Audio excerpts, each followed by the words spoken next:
예, 최경호 장관님, 뭐 정책 제안 하나 드리려고 합니다. 제가 작년에 네. 우리 당의 부동산 공급 TF 간사로 일을 했는데요. 네. 서울을 비롯한 수도권의 국가 또는 공공기관 보유 토지를 자세히 조사한 바 있습니다. 그런데 주택 공급이 가능한 토지는 정말 부족했습니다.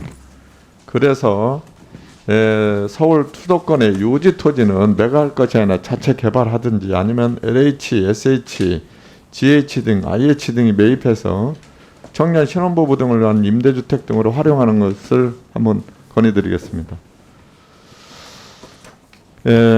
정부 예산 관련해서 질의드리겠습니다. 윤석열 정부의 경제정책 방향이 경제 성장을 전제로 한 재정 건전화, 감세 정책을 동시 추진한다. 이렇게 하는데 맞습니까? 재정 건전성을 유지하면서 일부 감세 정책을 하죠. 조치를. 그래서 윤석열 정부는 감세로 인한 세수 부족분을 정부의 지출 구조 조정, 민간 기업 중심의 경제 성장을 통한 세수 증가분으로 충당하겠다는 입장이죠. 근데 현재 대내적 경제 여건의 악화로 경제 성장은커녕 경기 둔화 침체가 우려되고 있는 상황입니다. 이를 바탕으로 편성된 2023년도 정부 예산안도 대한민국의 현 경제 상황을 고려하면 자기의 모순적 내용을 담고 있다고 생각합니다. 장관님, 2023년도 정부 예산안 편성의 기준이 되었던 경제 성장률과 경상 성장률을 몇 프로로 잡고 있죠? 경상 성장률을 2.5, 4.5%, 2.5, 4.5로 잡고 있죠. 그런데 최근 한국은행 9월 보고서 보면은 내년도 경제 성장률 2.4로 2.1로 내리는 거 알고 계시죠? 네, 알고 있습니다. 미국도 올 경제 성장률 1.7에서 0.2로 내리고요. 예. 1.7을 내년도는 1.7을 1.2로 내리고 있지 않습니까? 네. 굉장히 지금 세계적으로 경제 침체를 지금 걱정하고 있는 상황입니다. 네. 그래서 이 정부가 지난 8월 3일 국무회의 긴축재정 기조로 편성한 총지출 639조 네. 규모의 2023년도 정부 예산을 의결했는데요. 이거는 2010년 이후 처음으로 전년 최종 예산 대비 총지출이 40.5조가 감소한 거잖아요. 그렇죠? 예. 지금 2010년도에 보시면 추경을 301.8조인데 292.8조로 9조 정도 감소시킨 바가 있죠. 예.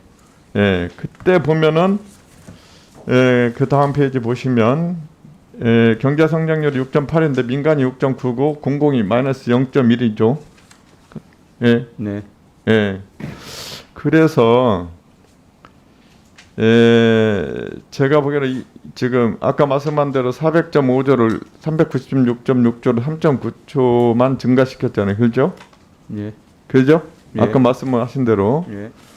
그래서 정부 예산안 편성 전제한 경상 성장률 4.5에 비해서 우리 국세 수입은 굉장히 낮잖아요. 그죠?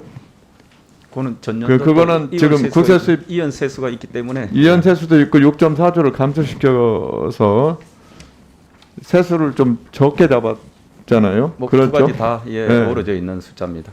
그래서 이 경제 불안계 긴축 재정이 재정을 오히려 악화시킬 가능성이 있다. 이렇게 생각이 되고요. 그다음에 국가재정운영계획상의 세수 예측도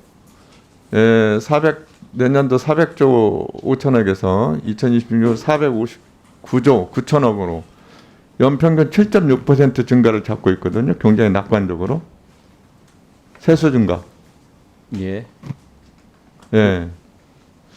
그래서 부총리께서 우리 내년도 경제 성장을 어느 정도로 보고 계세요? 우선 저기 연평균 7.6%는 세수. 베이스가 좀 틀린 거 같고요. 세수 맞아요. 세수 맞는 게 대체적으로 경상 성장률 수준의 세수 증가를 지금 전망을 하면서 중기 재정 계획을 만들었다는 말씀을 드리고요. 내년 5천억이 400.5조인데 2026년도에 459.9조.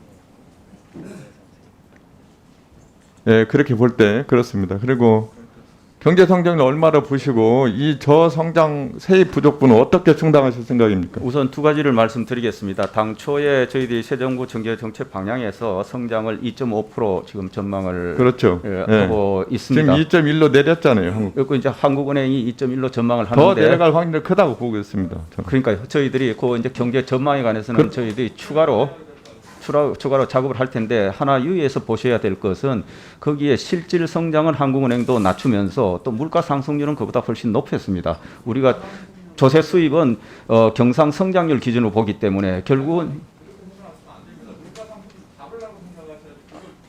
아니 잡는 게 아니라 그러면 성장도 더 높여야 된다고 이렇게 목표를 갖는가 그거는 똑같은 논리니까 제가 그걸 논쟁하고자 하는 것이 아니고 그 전망의 수치의 이 높낮이가 하나는 실질을 낮추면서 물가 상승률을 높였다. 그래서 경상 성장으로 보면은 설명이 되는 변수다. 그러니까요. 물가가 실질 성장은 좀 낮춰 전망을 했지만 한국은행이 물가는 또 그보다 높였기 때문에 저기 경상 성장률에 있어서는 저희들 전망의 베이스에서 큰 차이가 없다, 차질이 없을 거다 하는 거 말씀을 드리고 다만 저희들도 이제 여러 경제 성장 상황이 변하기 때문에 저희들이 연말경에 내년도 경제 성장 전망을 한 번 더 엄밀히 할 겁니다. 그래서 실질 성장 전망하고 그 다음에 물가 전망을 그때 수정을 또 필요하면 할 예정입니다. 아까 부동산 공급에